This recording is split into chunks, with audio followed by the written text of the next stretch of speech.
Halo semua sahabat movie, kali ini Kastil Movie akan menceritakan mengenai kisah putri kerajaan nih gengs.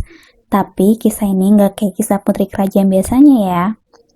Film yang mau dibahas kali ini berjudul Secret Society of Second Born Royals. Nah, panjang banget nggak tuh judulnya? Biar nggak pusing, baca aja ya sendiri tuh di pamflet filmnya. Film ini dirilis pada tahun 2020 dan merupakan salah satu film produksi Disney yang mendapat rating 4,8 di IMDb. Nah, tanpa berlama-lama, langsung aja ke alur ceritanya. Well, what about me? You and Mateo are the most crucial part of the plan.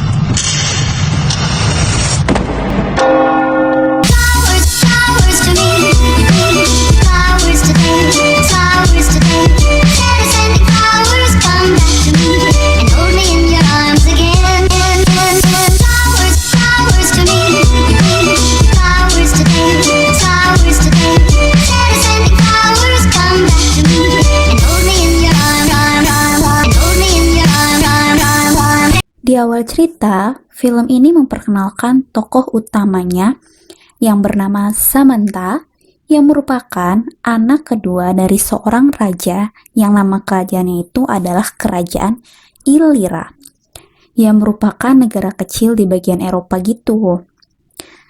Dia dipanggil Sam. Sam itu tingkah lakunya nggak kayak putri biasanya. Beda jauh dengan kakaknya yang selalu elegan, Sam kelakuannya lebih barbar. Diceritakan bahwa ayah Sam harus tewas karena kecelakaan pesawat. Tahta pun digantikan oleh ibunya karena anak pertama yang seharusnya berhak atas tahta belum cukup umur. Beberapa tahun kemudian, umur si kakak Sam yang harusnya menerima tahta itu yaitu Eleanor, kakaknya Sam sudah menginjak 18 tahun dan sudah dianggap layak untuk memimpin Illyria. Sehingga akan dilaksanakan penobatan dalam waktu dekat itu. Berbeda dengan kakaknya, Sam malah sepertinya gak menikmati kedudukan dia sebagai seorang putri kerajaan. Bahkan dia sering banget nyanyi di pinggir jalanan bareng sahabatnya, Mike. Mike ini itu statusnya rakyat biasa, tapi ayah Mike itu adalah pegawai kerajaan. Kalau di sini mungkin istilahnya kayak abdi dalam gitu kali ya. Sebagai bentuk gerakan agar monarki dihapuskan dari negaranya itu. Karena itu, si Sam suka diringkus sama polisi meski nggak berlanjut karena dia kan putri kerajaan. Jadi biasanya dia cukup terima ceramah dari si mamanya itu yang merupakan ratu penguasa kerajaan. Scene pun berganti, menceritakan sebuah sel penjara yang dijaga ketat untuk menjaga napi yang sangat terkenal paling berbahaya yang dipanggil Napi 34. Di hari itu ternyata para penjaga kecolongan yang membuat si Napi 34 itu bisa kabur dari penjara dengan mudahnya. Suatu hari, si Mike sama Sam tuh mau nonton konser. Sayangnya nggak bisa masuk karena mereka belum punya KTP. Nah, waktu mau jalan keluar dengan hati kesal karena gagal masuk, si Sam sama Mike ngeliat kru konser masuk lewat pintu belakang yang mestinya masuknya itu pakai password gitu buat buka pintu. Dan entah kenapa si Sam itu kayak bisa lihat secara detail dari kejauhan angka berapa aja yang dipencet sama si kru itu. Akhirnya Sam dan Mike pun masuk lewat pintu itu. Namun saat udah di dalam konser, Sam ini telinganya jadi tajam banget. Selain bisa dengar suara musik, dia bisa dengar suara detak jantung orang, tangan orang yang lagi pukul-pukul meja, bahkan sampai suara lalat yang benar-benar ganggu telinga Sam banget. Karena nggak kuat dengar semua itu, dengan bodohnya Sam nyalain pendeteksi kebakaran yang bikin air berhujanan dari langit gedung konser. Karena hal itu, Sam dan Mike harus nginep di penjara. Dan untuk kali ini, ibunya Sam gak mau bantu Sam sebagai hukuman untuk Sam gitu. Akibatnya, Sam harus ketinggalan ujian sejarah yang dilaksanakannya esok paginya itu. Karena hal itu, Sam harus melewati sekolah musim panas sebagai ganti ujiannya yang akan dilaksanakan besok banget. Esok hari pun tiba. Si Sam datang ke kelas musim panasnya. Di sana ternyata ada anak-anak lain yang punya masalah-masalah beragam di kelas mereka yang membuat mereka harus dikirim sekolah musim panas. Dan tentu mereka semua adalah pangeran dan putri kerajaan yang asalnya berbeda-beda, yaitu ada Tuma, Matthew, January, dan Roxana. Kelas musim panas itu dimentori oleh seorang pria bernama James yang juga merupakan seorang pangeran dari kerajaan lain yang merupakan anak kedua dari kerajaan tersebut. Dan ternyata kelas musim panas itu hanyalah kedok. Pasalnya, mereka dikumpulkan di sana bukanlah untuk melewati kelas musim panas, tapi mereka akan dididik menjadi superhero.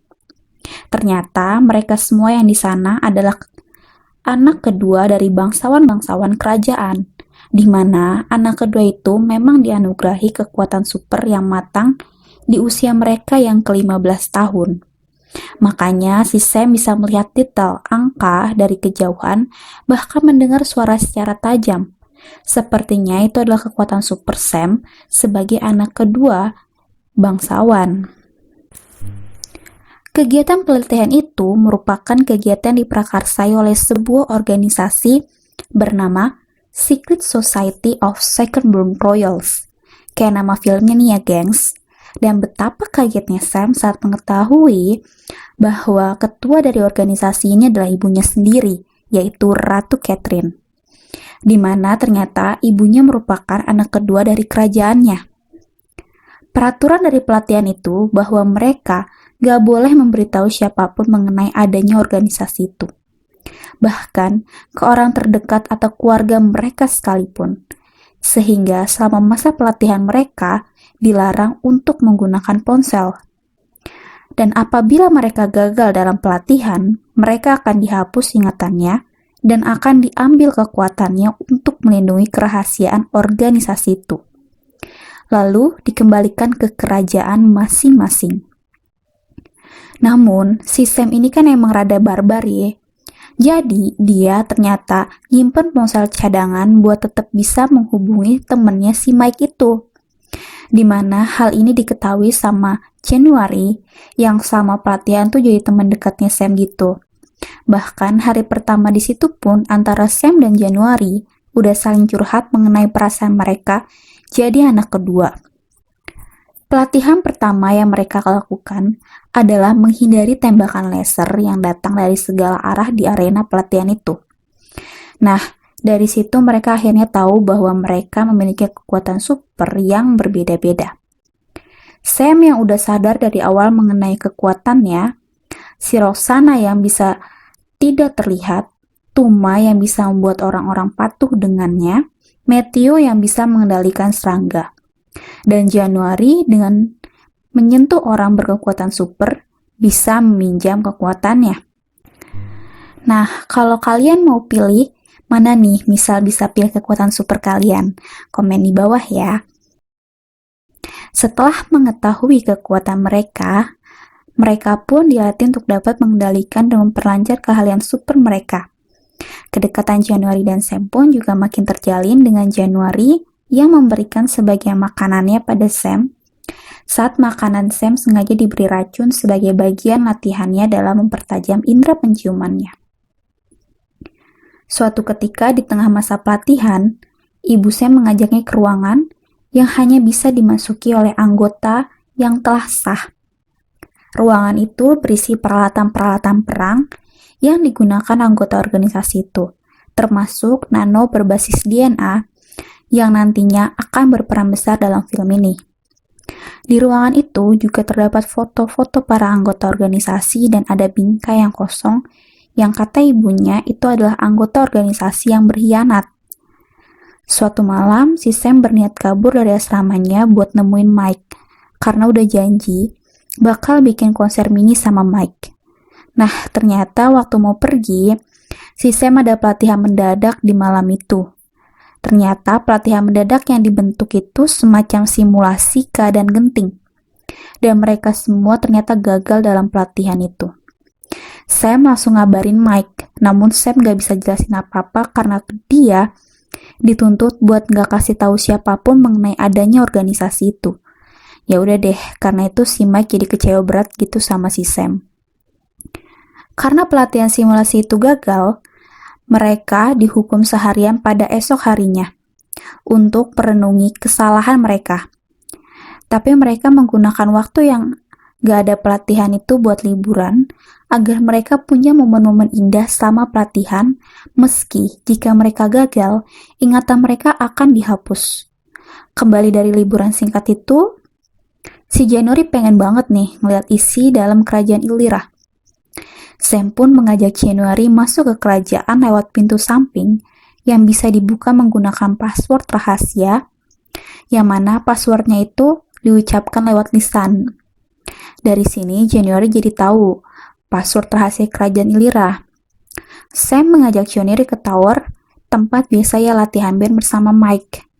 Ternyata nggak lama Mike datang karena mendengar ada suara musik dari tower. Dan Mike ngerasa cemburu gitu karena si Sam udah punya teman baru dan berpikir Sam udah nggak mau temenan sama dia. Namun sekali lagi karena ia harus menjaga rahasia, Sam gak bisa jelasin apa-apa ke Mike. Ketika kembali ke asrama, Sam diserang sama si Napi 34 ini. Tapi gagal karena James sudah keburu datang. Waktu mau pergi, si Napi 34 ini memanggil Sam dengan kata kepingan salju, yang merupakan panggilan kesayangan ayah Sam ke Sam. Nah, si Sam nanya kan tuh ke si James, siapa dia? Kok bisa tahu nama kecilnya dia? James cuma bilang dia adalah ahli telekinesis yang sangat berbahaya. Karena Sam masih penasaran sama itu orang, akhirnya dikejarlah ke dalam hutan. James panik dan menyuruh anak-anak lain masuk ke kamarnya. James pun mencari si Sam pakai jurus 1000 bayangan yang merupakan kekuatan supernya sebagai anak kedua. Dan waktu ketemu sama si Napi 34, terjadilah pertarungan sengit antara James dan si Napi 34. Yang dimenangkan oleh si Napi 34 dan membuat James tak sadarkan diri. Di situ si Napi 34 bilang kalau 10 tahun sebelum namanya diubah jadi Napi 34 sama ibunya si Sam, dia adalah paman kesayangannya Sam. Dan gak lama, January muncul yang berhasil mengambil kekuatan si Napi 34 yang membuatnya menjadi terkapar. Akibatnya, si Napi 34 pun dapat dijebloskan lagi ke penjara dengan peralatan yang lebih aman. Keesokan harinya, Sam meminta penjelasan ke ibunya terkait si Napi 34 itu. Ibunya pun menjelaskan bahwa Napi 34 adalah adik ayahnya Sam bernama Edmund yang dijebloskan ke penjara karena telah membunuh sang raja. Namun, ibunya membohongi publik dengan mengatakan bahwa sang raja meninggal karena insiden pesawat, agar citra kerajaan tidak tercoreng. Edmund melakukan itu karena ia ingin menjadi raja. Setelah kejadian itu, ibunya Sam pun mengganti semua identitas si Edmund dan mengurungnya di penjara paling aman agar Edmund tidak bisa menggunakan kekuatannya untuk kejahatan. Dan bukan suatu kebetulan bila Edmund bisa lolos di saat penobatan akan dilaksanakan. Pasti ia telah menyiapkan suatu rencana, menurut ibunya Sam. Setelah tragedi di hutan yang membuat James masuk rumah sakit itu, Sam dipulangin ke kerajaan tanpa status nggak jelas dan tanpa diambil ingatannya karena masa latihannya kan asalnya belum selesai. Sementara teman-teman Sam yang lain luntang-lantung di asrama karena nggak ada mentor. Jadi mau latihan apaan gitu kan juga bingung nggak ada mentornya. Sam pun menjenguk si James. Di sana, Sam minta maaf karena tidak mendengarkan James untuk tidak mengejar Edmund. Di sana James memberitahu bahwa sepertinya Edmund bekerja sama dengan orang lain. Jadi, tunggu aja siapa yang akan muncul membantu rencana Edmund, kata James.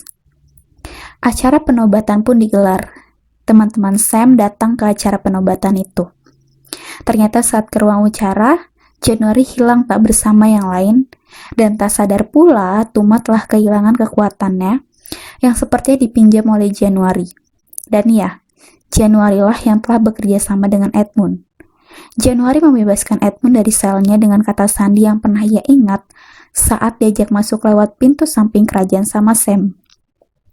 Edmund pun merancang rencana menggunakan nano berbasis DNA untuk menghancurkan seluruh keturunan bangsawan agar tidak ada yang berkuasa sehingga monarki bisa diruntuhkan. Sementara Januari dengan kekuatan Tuma yang bisa membuat semua orang patuh dengannya, menyuruh teman-temannya dengan mudah masuk ke dalam sel untuk menggantikan Edmund. Sementara Sam di kamarnya seperti mendapatkan pesan dari lebah yang menempel di jendela kamarnya. Secara Matteo kan pengendali serangga, dan waktu dibawa ke sel, si lebah ini ngeliat Matteo, dan dia langsung terbang ke kamar Sam. Sam dengan kekuatan supernya dapat melihat bahwa ada Matteo sedang maksud gue di sini Edmund, sedang berkeliaran bebas di luar istana sambil berbicara dengan Januari. Disitulah dia mengetahui bahwa Januari lah yang telah membantu Edmund. Tak tinggal diam. Sam langsung meminta bantuan sahabatnya si Mike untuk membantunya, meski awalnya Mike masih cemburu karena inget sama Sam udah punya teman baru dan gak cerita apa-apa sama dia. Namun setelah Sam menceritakan segalanya mengenai organisasi itu dan segala yang tengah terjadi, Mike pun mau membantunya. Di samping itu, acara penobatan tetap terus berjalan.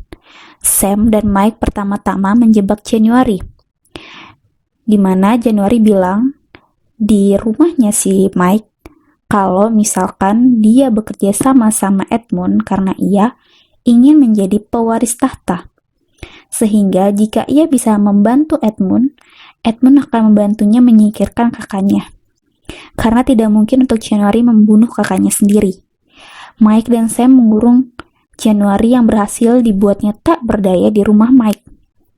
Selanjutnya, Sam membebaskan teman-temannya di sel dan membuat rencana untuk menggagalkan rencana Edmund. Mereka pun berhasil merebut nano berbasis DNA itu dan memancing Edmund masuk ke perangkap mereka di tower musik. Saat Edmund sibuk mengejar Sam telah berhasil meriset ulang alat itu dengan mengaturnya untuk membunuh Edmund saja. Edmund pun terbunuh. Acara penobatan pun lancar dilaksanakan. Setelah acara itu, kakaknya Eleanor dan ibunya sangat bangga dan berterima kasih atas apa yang sudah dilakukan oleh Sam dan teman-temannya. Mereka semua berhasil menjadi bagian dari organisasi itu kecuali Januari yang menjadi buronan.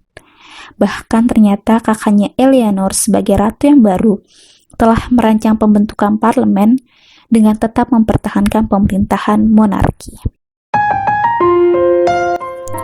Nah, itulah alur cerita dari film Secret Society of Second Born Royals. Nah, gimana nih cerita putri-putrian kali ini? Gak kayak putri kerajaan lainnya kan ceritanya yang melulu tentang romantisme, dramatis, dan lain sebagainya. Menurut gue sih ini sebuah perkembangan baru dalam cerita putri-putrian ya, dimana menempatkan seorang putri menjadi seorang superhero. Nah, buat kalian yang suka sama video Kastil Movie kali ini, kalian boleh banget ya pencet tombol like-nya, share sebanyak-banyaknya. Kalau perlu di komen ya untuk kalian yang mau gue ceritain cerita apa lagi nih setelah ini. Nah, buat yang belum subscribe, jangan lupa subscribe ya. Akhir kata, Kastil Movie undur diri dan sampai jumpa di video berikutnya. Bye-bye.